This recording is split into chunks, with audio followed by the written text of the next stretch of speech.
शेखर ई study में आप सभी का स्वागत है।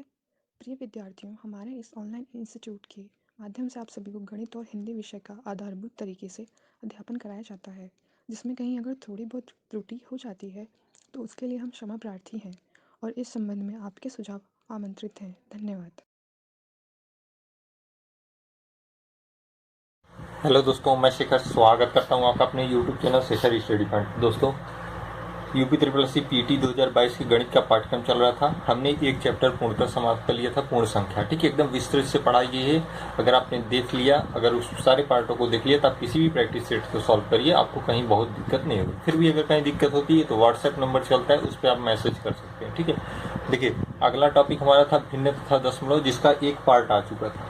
आज उसी क्रम में पार्ट अगला होगा। बाकी आप सिलेबस से परिचित ही हैं, क्योंकि एक बार पीटी हो चुका है। आपके सामने सिलेबस रोज बताया जाता है। ये 5 नंबर का आएगा। ग्राफ तालिका 10 नंबर की, ग्राफ और तालिका 10 और 10 नंबर की, अर्थात ऑल टोटल 25 नंबर की गणित आती है। ठीक है, ग्राफ और तालिका आपको जुलाई के बाद अर्थात अगस्त महीने से शुरू करके बताई जाएगी। मात्र 20 दिन में आपको इतना बेहतरीन बता दिया जाएगा कि उससे बाहर प्रश्न नहीं आएगा। ठीक है, क्योंकि अभी इसको शुरू करने का कोई मतलब नहीं है। अभी आपकी परीक्षा 18 सितंबर को है, 1 अगस्त से आपका ग्राफ और तालिका आरंभ हो जाएगा। वहां से आपको पूरा कवर कर लिया जाएगा। उसके पहले हम इसको पूर्णतः समाप्त कर लेंगे। ठीक है, तो आइए शुरुआत करते हैं भिन्न तथा दशमलव का अगला पार्ट। देखिएगा, पिछले पार्ट में हमने भिन्नों के लघुत्तम समापवर्तक तक पढ़ा के समाप्त किया था। ठीक है, उसी क्रम में भिन्नों का महत्तम समापवर्तक। देखिए, ये अभी आपको थ्योरी बताई जा रही है, उस थ्योरी से रिलेटेड कुछ एग्जांपल बताया जा रहा है। ठीक है, ताकि आपको समझ में आ जाए। उसके बाद आपको प्रश्नों को सॉल्व कराया जाएगा, जैसे कि आपने संख्या पद्धति में देखा। ठीक है, पूर्ण संख्या आपने पढ़ा ना, जितना पार्ट आपको क्वेश्चन मिले होंगे। ठीक है, पूरा सिलेबस कंप्लीट हो जाने के बाद आपको प्रैक्टिस सेट कराया जाएगा। जब तक आपकी एग्जाम होती है, उसमें सारे टॉपिकों को ले लिया जाएगा। ठीक, तो आप घबराइएगा नहीं, ऐसा ना सोचिएगा कि प्रश्न कम हो रहे हैं। प्रश्न कम नहीं हो रहे हैं, इसीलिए आपके पार्ट ज्यादा हो रहे हैं, क्योंकि आपको प्रश्नों के साथ थियरी भी बताई जा रही है। ठीक है, देखिए भिन्नों का महत्तम समापवर्तक, इसका फार्मूला होता है अंश का महत्तम समापवर्तक बटे हर का लघुत्तम समापवर्तक। ठीक है, अंश और हर आप जानते हैं, महत्तम लघुत्तम भी आप जानते हैं। अगर आपने इसके पहले का पार्ट नहीं देखा तो अवश्य देख लीजिएगा, नहीं तो समझ में आएगा नहीं, जल्दी दिक्कत होगी आपको। ठीक है, जैसे भिन्न एम है और बटे एम है, तो ये अंश होता है, ये हर होता है। तो फार्मूला आपका क्या हो गया? अंश का महत्तम समापवर्तक बटे हर का लघुत्तम समापवर्तक। किसका? जब पूछे भिन्नों का महत्तम समापवर्तक क्या होगा। जैसे मैंने क्वेश्चन आपको एक बता दूं, इसके थ्रू एक एग्जाम्पल दे देते हैं। ठीक है, जैसे भिन्नों में, मतलब निम्नलिखित भिन्नों में, मैं शॉर्ट में लिख देता हूँ, वही एग्जाम्पल केवल आपको दे देता हूँ ताकि आपको समझ में आ जाए। ठीक है, 5/6 का महत्तम समापवर्तक क्या होगा? महत्तम समापवर्तक क्या होगा? ठीक है, मान लीजिए ऐसा प्रश्न आ गया, तो क्या होगा? आप क्या करेंगे? अंशों का महत्तम समापवर्तक, मतलब ये जितने अंश हैं, मतलब HCF। ठीक है, महत्तम समापवर्तक अर्थात HCF इंग्लिश में कहते हैं। अंश क्या है? 2, 4 और 5। इसका महत्तम समापवर्तक निकालेंगे। मैंने बताया था महत्तम समापवर्तक अर्थात वह बड़ी से बड़ी संख्या जो तीनों में कॉमन हो। तीनों में कॉमन हो वह बड़ी से बड़ी संख्या कौन सी हो सकती है? इन तीनों में केवल एक ही ऐसी संख्या है जो तीनों में कॉमन है और ये सबसे बड़ी है। ठीक है, 2 इसमें है लेकिन इसमें नहीं है। भाई 4 में 2 है, 2 गुणे 2 4, लेकिन 5 में 2 नहीं है। तीनों में होनी चाहिए और बड़ी से बड़ी होनी चाहिए। तो एक ही ऐसी संख्या है, देखिए एक इसमें भी है, एक इसमें भी, एक इसमें। जैसे 2 गुणे 1 लिख सकते हैं, मान में कोई परिवर्तन नहीं। 4 गुणे 1 मान में कोई परिवर्तन नहीं। 5 गुणे 1 मान में कोई परिवर्तन। तो एक तीनों में आया तो इसका HCF क्या हो गया? 1 हो गया। लघुत्तम समापवर्तक LCM किसका? हर का। हर का लघुत्तम समापवर्तक 3, 9, 6। हर क्या है? 3 है, 9 है, 6। तो 3, 9, 6 का लघुत्तम निकाल लीजिए। 3, 9, 6 का लघुत्तम मैंने बताया था, गुणनखंड विधि से आप निकाल लीजिए। ठीक है, 3 सबसे पहले 3 से भाग देंगे। क्यों? अगर चाहे तो आप 2 से भी दे सकते हैं। 2 का अगर देंगे तो कट सकता है। 3, 9, 3 2 में 2 3 में 6 कट गया। फिर देखिए अब 2 से नहीं जाएगा, क्योंकि 3 है, 9 है, 2 से जाने का कोई सवाल नहीं। 3 से जाएगा। 3 1 में 3, 3 3 में 9, 3 1 में 3। देखिए फिर 3 से जाएगा, कट गया। अब आएगा 3 3 में 9, 9 2 में 18। क्या है? 18 इसका LCM आ गया। 18 LCM आ गया, HCF 1 हो गया। पूछा है क्या? महत्तम समापवर्तक क्या होगा? फार्मूला देखिए, फार्मूला ये होता है अंशों का महत्तम समापवर्तक क्या आया है? 1 आया है। बटे हर का लघुत्तम समापवर्तक क्या है, 18 है। 1/18 इसका क्या हो जाएगा, आंसर हो जाएगा। इस प्रश्न का आंसर क्या हो जाएगा, 1/18। ठीक है, तो फार्मूला समझ में आया, उसी के आधार पर हमने एग्जाम्पल दे दिया। तो आपने भिन्नों का लघुत्तम समापवर्तक पढ़ लिया, भिन्नों का महत्तम समापवर्तक पढ़ लिया। अब आपको कोई दिक्कत होनी नहीं चाहिए, मैं आगे प्रश्न इससे रिलेटेड करवाऊंगा तो आप आसानी से कर पाएंगे। आइए कुछ भिन्नों से संबंधित बहुत इंपॉर्टेंट चीज़ है, हालांकि कुछ चीज़ें स्किप हो गई थी, मैं उसे फिर से बता देता हूँ, वो आपकी एग्जाम के लिए हो सकता है महत्वपूर्ण। देखिए भिन्नों के कुछ अन्य प्रकार, हालांकि इसे मुझे पहले बताना चाहिए था, लेकिन मैंने सोचा कि चूंकि यहाँ से आपके प्रश्न बनेंगे नहीं, लेकिन आपको इसकी जानकारी इसलिए आवश्यक है क्योंकि आप भिन्न को पहचानेंगे। आगे के प्रश्नों में आप भिन्न को पहचानेंगे कि कौन सी भिन्न है, इसलिए इसको मैं फिर से बता दे रहा हूँ आपको। ठीक है, देखिए संक्षिप्त भिन्न क्या होती है, जिसके अंश तथा हर परस्पर अभाज्य हों। अभाज्य मतलब अंश और हर एक दूसरे को विभाजित न कर पाए। जैसे हम अगर लिख दें 7/9, ये भिन्न है 7/9। ठीक है, जैसे लिख दूं मैं 3/7। ठीक है, ये क्या है, भिन्न है। क्या ये अभाज्य, बिल्कुल है, न 3 7 को भाज्य कर सकता है न 7 3 को, मतलब इससे छोटी यह नहीं हो सकती। 3/7 इससे छोटी नहीं हो। जैसे अगर हम 9/12 लिख दें तो ये भाज्य हो सकती है 3 से। देखिए 3 3 में 9, 3 4 में 12, ये अभी छोटी होगी 3/4। अब इससे ज़्यादा भाज्य नहीं होगी, इसलिए जिसके अंश तथा हर परस्पर अभाज्य हो। देखिए अभी ये अभाज्य है, ठीक है, ये क्या है, अभाज्य है। तो ये क्या है, संक्षिप्त भिन्न, मतलब अब इससे छोटी नहीं हो सकती। संक्षिप्त नाम से स्पष्ट है, छोटी से छोटी, मतलब अभाज्य हो। देखिए 9/12 अगर लिखते तो ये भाज्य होकर 3/4 में बदल जाती, लेकिन इसका मतलब है जिसके अंश तथा परस्पर अभाज्य हो, मतलब इतना उससे ज़्यादा वो भाज्य नहीं हो पाए। जैसे 3/4, 3/7, 7/9, ये नहीं है, ये अभी देखिए भाज्य होकर 3/4 में कन्वर्ट हुई। ठीक है, उचित भिन्न जिसका अंश हर से कम हो। जिसका अंश हर से कम हो वह उचित भिन्न होती है। जैसे 2/3, ठीक है, ये उचित भिन्न कहलाएगी। 2/3 क्या है, उचित भिन्न है। ठीक है, उचित भिन्न आप जानते हैं, प्रॉपर फ्रैक्शन जिसे कहते हैं। 2/3 क्या है, उचित। जिस साधारण सी बात, अगर हर अंश हर से कम है तो वह उचित भिन्न होती है, वही एक्चुअल में प्रॉपर फ्रैक्शन मानी जाती है। ठीक है, जैसे 3/7 हुआ, हमेशा अंश हर से कम होगा। 5/9 हुआ, ठीक है, उचित भिन्न है। अच्छा, हम इससे ऐसा क्यों लिख रहे हैं, विभाजित इसलिए नहीं लिख रहे हैं क्योंकि भिन्न जो होती है मतलब वो संक्षिप्त रूप में लिखी जाती है, मतलब उससे ज़्यादा वो विभाज्य ना हो। अगर विभाज्य होगी तो उसका सरलतम रूप निकाला जाएगा, इसलिए हम देखिए ऐसी संख्या लिख रहे हैं ताकि वो विभाज्य न हो। ठीक है, और अंश क्या हो, हर से कम हो, तो वही क्या होती है, उचित भिन्न होती है। संक्षिप्त भिन्न आपने पढ़ लिया, उचित भिन्न आपने पढ़ लिया। अगर अच्छा हम यहाँ पे लिख देते 9/12, ठीक है, तो ये उचित भिन्न है क्योंकि अंश हर से कम है, लेकिन ये संक्षिप्त रूप नहीं है। अभी इसको काटेंगे, 3 3 में 9, 3 4 में 12। अब देखिए 3/4, ये उचित भिन्न हो गई, ये भी उचित है, लेकिन इसे संक्षिप्त रूप में 3/4 लिखेंगे। ठीक है, विषम भिन्न या अनुचित भिन्न। विषम भिन्न जिसे अनुचित भिन्न भी कहते हैं, जिसका अंश हर से अधिक हो।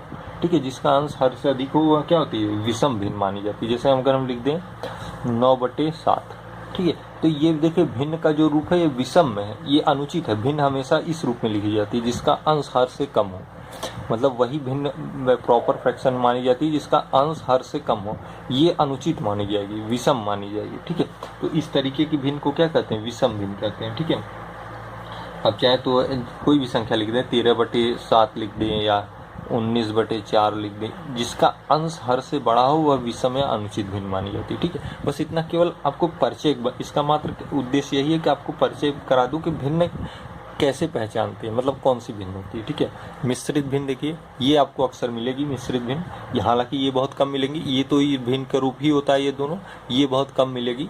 आपको मिश्रित भिन्न बता देते हैं। ठीक है, क्योंकि ये जो होती है अनुचित भिन्न ना, वो मिश्रित भिन्न के रूप में लिखी जाती है। कैसे, अभी आप देखेंगे। देखिए, ऐसी भिन्न जिसमें एक पूर्णांक तथा एक भिन्न का रूप हो। ऐसी भिन्न जिसमें एक पूर्णांक तथा एक भिन्न का रूप हो। जैसे हम इसी को ले लें 19/4, ठीक है, 19/4 ये वाली चीज़ हमने ले ली, ये क्या थी, विषम भिन्न थी। अब इसे मिश्रित भिन्न में कैसे बदलेंगे। ठीक है, मिश्रित भिन्न मतलब जिसमें एक पूर्णांक हो और एक भिन्न का रूप हो। इसका कहने का मतलब देखिए, 4 से भाग देंगे तो क्या आएगा, 4 4 में 16, उसके बाद 4 5 में 20 हो जाएगा, 19 से अधिक, तो 4 4 में क्या आ गया, 16, कितना बटा, 17 18 19, 3/4। इसको ऐसे लिख सकते हैं। ये चीज़ होता है मिश्रित। ये मिश्रित क्यों होता है, देखिए 4 क्या है, एक पूर्णांक है और 3/4 क्या है, एक भिन्न का रूप है। तो आप ये कह सकते हैं कि विषम भिन्न को मिश्रित भिन्न में परिवर्तित किया जा सकता है। ठीक है, मिश्रित भिन्न है, विषम भिन्न में परिवर्तित हो सकती है, या विषम भिन्न है तो मिश्रित भिन्न में परिवर्तित हो सकती है। 19/4 को हम लिख सकते हैं क्या, 4 सही 3/4। ये क्या है, मिश्रित भिन्न है, ये क्या है, विषम भिन्न है, इसी का रूप ये भी है। ठीक है, मिश्रित भिन्न में एक पूर्णांक होती है और एक भिन्न का रूप होता है। ठीक है, समझ में आया, जैसे थियरी है आपकी, उसी आधार पर मैं उदाहरण दे रहा हूँ। क्या आप 13/7 को ले लीजिए, 13/7 को लेंगे, 7 2 में 14 ज़्यादा हो जाएगा, तो 7 1 में 7, 7 1 में 7 और 6/7। देखिए, ये जब भी आप मिश्रित रूप में लिखेंगे, अंश जो होता है वो हर से छोटा हो जाएगा, तो वह उचित भिन्न के अंतर्गत आ जाएगा। ठीक है, इसीलिए विषम भिन्न जितनी भी होती हैं वो मिश्रित भिन्न के रूप में लिखी जाती है। जब भी आप भिन्न को इस फॉर्म में लिखेंगे, ये वैसे भिन्न का फॉर्म ये नहीं होता, जब भी भिन्न होती है वो अंश छोटा होता है हर से। ठीक है, ये गलत हो जाता है, इसलिए आप इसे जब भी विषम भिन्न या अनुचित भिन्न को लिखेंगे तो उसे मिश्रित रूप में लिखेंगे। जैसे मैंने 19/4 को ये लिखा, 13/7 को ये लिखा। ठीक है, ये प्रॉपर फ्रैक्शन माना जाएगा। ठीक है, इसमें एक पूर्णांक होता है और एक भिन्न का रूप होता है, इसी तरीके से करते हैं। ठीक है, तो ये लिख लीजिएगा, हालांकि मैंने बता भी दिया है, विषम भिन्न को मिश्रित भिन्न में परिवर्तित किया जा सकता है। देखिए, कहेगा कि समान भिन्न क्या होती है, समान भिन्न जिसके हर समान, जिसके हर समान हो, मतलब 1/13 लिख दूं, 2/13 लिख दूं, 5/13 लिख दूं, तो क्या है, देखिए 13 सब में है, हर में है, अंश भिन्न है, जिसके हर समान हो वह क्या होती है, समान भिन्न होती है। बस केवल परिचय आप जानेंगे, समान भिन्न अगर है तो उसके हर समान होंगे, अंश समान नहीं होगा। असमान भिन्न जिसके अंश समान होते हैं, क्या होते हैं, जिसके अंश समान होते हैं, जैसे 7/13, 7/19, 7/11। ठीक है, इसमें देखिए जिसके अंश क्या है, समान है, देखिए 7 7 7 समान, लेकिन हर भिन्न हो। अगर हर भिन्न होता है तो असमान भिन्न, अगर हर समान होता है तो समान भिन्न। ठीक है, या आप ऐसे कह सकते हैं, जिसके हर समान हो तो समान भिन्न, जिसके अंश समान हो तो वह असमान भिन्न। ठीक है, ये एक सिंपल सा परिचय है, आपको बस इतना ही जानना है कि क्या भिन्न के प्रकारों में आप भिन्न को कैसे पहचानेंगे। सतत भिन्न क्या होती है, सतत भिन्न देखिए जो इस रूप में लिखी जाए, इससे प्रश्न बनते हैं। ठीक है, जैसे 3 + 2/4 + 1/1 + 5/6, ये क्या है, देखिए सतत भिन्न का रूप है। इसमें देखिए कई भिन्न मिली हुई है। ठीक है, इसी को सतत भिन्न कहते हैं। ठीक है, इससे प्रश्न बनेंगे, मैं आगे आपको प्रश्न इसके सॉल्व कराऊंगा और इसकी सॉल्व ट्रिक बताऊंगा कैसे सॉल्व की जाती है। ठीक है, ये सब सारी क्या है, सतत भिन्न का रूप है। ठीक है, तो इसे आप जानते रहिए, ये भिन्न के सामान्य परिचय थे, आपको जानना इसलिए आवश्यक है क्योंकि आपके आगे प्रश्न अगर मिलेंगे तो आप पहचान पाएंगे कि इसमें कौन सी भिन्न है और कौन सी नहीं है। ठीक है, तो आइए कुछ और देख लेते हैं।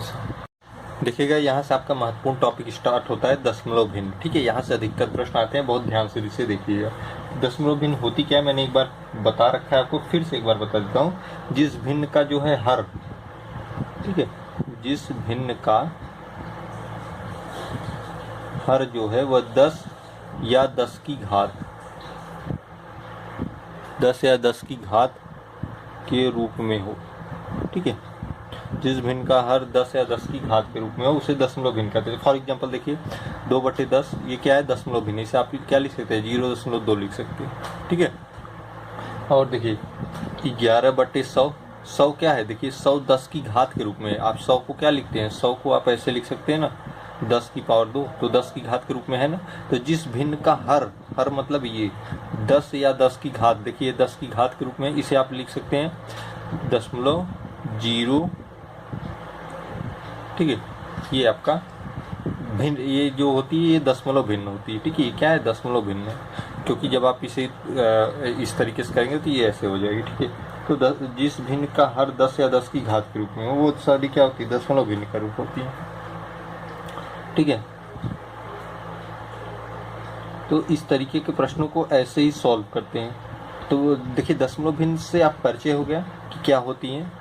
जैसे अगर एक संख्या और लिख दें हम 3/10, तो इसे भी आप लिख सकते हैं 0.3, 0.3 लिख सकते हैं। तो ये भी क्या है, दशमलव भिन्न का ही रूप है। ठीक है, 10 या 10 की घात के रूप में है तो वो सारी भिन्न दशमलव भिन्न होती है। अब देखिए, दशमलव भिन्न के भी प्रकार होते हैं, जैसे पुनरावृत्त दशमलव भिन्न। अब पुनरावृत्त दशमलव भिन्न के भी प्रकार होते हैं, शुद्ध पुनरावृत्त दशमलव भिन्न और मिश्रित पुनरावृत्त दशमलव भिन्न। तो एक एक करके देख लेते हैं। दशमलव भिन्न लगभग कंफर्म हो गया आपको। दशमलव भिन्न होती क्या है, अगर 10 या 10 की घात के रूप में उसका हर है तो वो दशमलव भिन्न है। ठीक है, अब देखिए दशमलव भिन्न के प्रकार थोड़ा सा देख लेते हैं। पुनरावृत्त दशमलव भिन्न। अब पुनरावृत्त दशमलव भिन्न ऐसी दशमलव भिन्न जिसमें दशमलव के बाद के अंकों की पुनरावृत्ति हो। ठीक है, ऐसी दशमलव भिन्न जिसमें दशमलव के बाद के अंकों की क्या हो, पुनरावृत्ति हो। जैसे हम एक उदाहरण दे 17/90। ठीक है, अब 17/90 को जब आप दशमलव के रूप में लिखेंगे तो ये होगा 0.1888, ये लगातार चलता जाएगा। इसे आप लिख सकते हैं 0.18 के ऊपर बार लगा देंगे। इसका मतलब क्या हुआ, इस 8 की देखिए यहाँ पे पुनरावृत्ति हो रही है बार बार। तो ऐसी दशमलव भिन्न जिसमें दशमलव के बाद अंकों की पुनरावृत्ति होती है। तो देखिए इसका मतलब यही हुआ 17/90। इस बार का मतलब हुआ है बार बार 8 आ रहा है। ठीक है, अंकों की क्या हो रही, पुनरावृत्ति हो रही है। ठीक है, जैसे 2/3 आप लिखते हैं, 2/3 अगर आप लिखेंगे तो भाग देंगे तो 0.6666 ये चलता जाएगा। अर्थात आप इसे लिख सकते हैं 0.6 के ऊपर बार। ठीक है, 6 के ऊपर क्या, बार। तो ये और ये दोनों बराबर ही होते हैं। मतलब इस बार का मतलब होता है ये 6 अंक बार बार आए, पुनरावृत्ति हो रही है। ऐसी दशमलव भिन्न जिसमें दशमलव के बाद के अंकों की पुनरावृत्ति हो वह पुनरावृत्ति दशमलव भिन्न कहलाती है। ठीक है, समझ में आ गया। उदाहरण मैंने दिया, जैसे 1/7 का उदाहरण भी आप ले सकते हैं। हालांकि मैं आगे भी फिर भी उदाहरण दूंगा। जैसे 17/90 बताया, इसमें देखिए 0.188 जब 90 में 17 में भाग देंगे तो ये आएगा। लेकिन ये 8 अनंत बार चलता जाएगा, इसलिए हम 8 के ऊपर बार लगा देंगे। ठीक है, ये क्या है, पुनरावृत्ति है। बार का मतलब इस 8 के अंक की जिसके ऊपर बार लगा रहेगा उस अंक की ही पुनरावृत्ति होगी। 6 के ऊपर बार है तो 6 की पुनरावृत्ति होगी। अब ये पुनरावृत्त दशमलव भिन्न दो प्रकार की होती है, शुद्ध पुनरावृत्ति और मिश्रित पुनरावृत्ति। शुद्ध पुनरावृत्ति और मिश्रित पुनरावृत्ति दो प्रकार की होती है। एक शुद्ध पुनरावृत्ति, दूसरी मिश्रित पुनरावृत्ति। ठीक है, तो शुद्ध पुनरावृत्ति क्या होती है और मिश्रित पुनरावृत्ति क्या होती है, आइए देखते हैं। शुद्ध पुनरावृत्त दशमलव भिन्न ऐसी दशमलव भिन्न जिसमें दशमलव के बाद सभी अंकों की पुनरावृत्ति हो। मतलब जिसमें दशमलव के बाद जितने अंक हैं सभी अंकों की पुनरावृत्ति हो। जैसे हमने यहाँ पर उदाहरण दिया 2/3। ठीक है, देखिए दो प्रकार होते हैं पुनरावृत्त दशमलव भिन्न के, शुद्ध पुनरावृत्त और मिश्रित पुनरावृत्त। उसमें पहला है शुद्ध पुनरावृत्त दशमलव भिन्न। ऐसी दशमलव भिन्न जिसमें दशमलव के बाद सभी अंकों की पुनरावृत्ति हो, मतलब 0.666। देखिए दशमलव के बाद जितने अंक हैं एक ही अंक है, इसी की पुनरावृत्ति लगातार हो रही है। तो आप इसे लिखते हैं ना 0.6 बार। ठीक है, ये क्या हो गई, शुद्ध पुनरावृत्ति दशमलव भिन्न हो गई, क्योंकि दशमलव के बाद एक ही अंक है 6, उसी की पुनरावृत्ति हो रही बार बार, ये शुद्ध पुनरावृत्ति दशमलव भिन्न। जैसे यहीं पे एक उदाहरण दे दे 0.21, इसके ऊपर बार लग गया, मतलब ये शुद्ध पुनरावृत्ति है। क्यों है, क्योंकि दशमलव के बाद जितने अंक है सब पे बार लगाया, अर्थात इन सारे अंकों की पुनरावृत्ति हो रही है। ठीक क्या है, शुद्ध पुनरावृत्ति के उदाहरण है। ठीक है, इस तरीके से एक दो उदाहरण और देख लेते हैं। जैसे आपको दे 0.786, फिर आए 786, फिर आए 786, ये अनंत बार चलता जाए तो आप इसे लिख सकते हैं क्या, 0.786 के ऊपर बार। देखिए इस तीनों अंक की पुनरावृत्ति हो रही है। देखिए एक बार यहाँ आया, फिर यहाँ आया, फिर यहाँ आया, फिर अनंत बार जा रहा है, मतलब ये शुद्ध पुनरावृत्ति है। क्यों है, दशमलव भिन्न में जितने दशमलव के बाद सभी अंकों की पुनरावृत्ति हो रही है, मतलब दशमलव के बाद ये 3 अंक हैं, इन तीनों अंकों की पुनरावृत्ति हो रही है। तो ये क्या है, शुद्ध पुनरावृत्ति दशमलव भिन्न। ये हुई और ये हुई, मतलब ऐसी दशमलव भिन्न जिसमें दशमलव के बाद जितने अंक हैं उनकी बार बार पुनरावृत्ति हो रही है, तो शुद्ध पुनरावृत्ति होगी। ठीक है, ये तो पहला प्रकार था। दूसरा है मिश्रित पुनरावृत्ति दशमलव भिन्न। देखिए मिश्रित पुनरावृत्ति दशमलव भिन्न जो होती है, ऐसी दशमलव भिन्न जिसमें दशमलव के बाद के कुछ ही अंकों की पुनरावृत्ति हो, मतलब सभी अंकों की पुनरावृत्ति ना हो, दशमलव के बाद कुछ ही ऐसे अंक हो जिनकी पुनरावृत्ति हो, वो क्या होती है, मिश्रित पुनरावृत्ति दशमलव भिन्न होती है। जैसे देखिए अगर हम एक उदाहरण दें आपको 43/90, जब इसको भाग देंगे तो ये आएगा 0.47, ये 7 आता जाएगा। ठीक है, तो हम इसे लिख सकते हैं 0.47 के ऊपर बार। देखिए एक अंक के बाद जो अंक है उस पर बार लगाए, मतलब ऐसी दशमलव भिन्न जिसमें दशमलव के बाद के कुछ ही अंकों की पुनरावृत्ति, देखिए कुछ ही अंकों की हो रही है, 4 की नहीं हो रही, 7 की हो रही है। तो ये क्या है, मिश्रित पुनरावृत्ति दशमलव। अगर यही बार पूरे पे होता तो ये क्या होती है, शुद्ध पुनरावृत्ति दशमलव भिन्न होती। ठीक है, जैसे मैंने एक उदाहरण आपको बताया था 1/7 का, 1/7 में जब भाग देंगे तो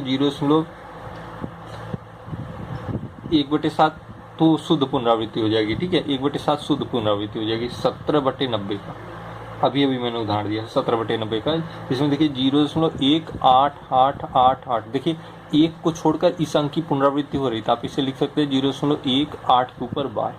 ठीक है। ये क्या है, मिश्रित पुनरावृत्त दशमलव भिन्न है। क्यों है, क्योंकि जिसमें दशमलव के बाद कुछ ही अंक, मतलब केवल 8 की ही पुनरावृत्ति हो रही है, एक की नहीं हो रही है, तो ये मिश्रित पुनरावृत्त दशमलव भिन्न है। ठीक है, इसी तरीके के आपको प्रश्न मिलेंगे। जैसे हम लिख दे 0.639 और 39 के ऊपर बार लगा दे, तो ये क्या है, मिश्रित पुनरावृत्ति, क्योंकि 6 को छोड़कर शेष अंकों की पुनरावृत्ति हो रही है। ठीक है, यहाँ से आपकी दशमलव भिन्न के टॉपिक समाप्त होता है। अब हम अगला टॉपिक जो देखेंगे, दशमलव भिन्न को साधारण भिन्न में बदलना, ये आपको अगले पार्ट में मिलेगा।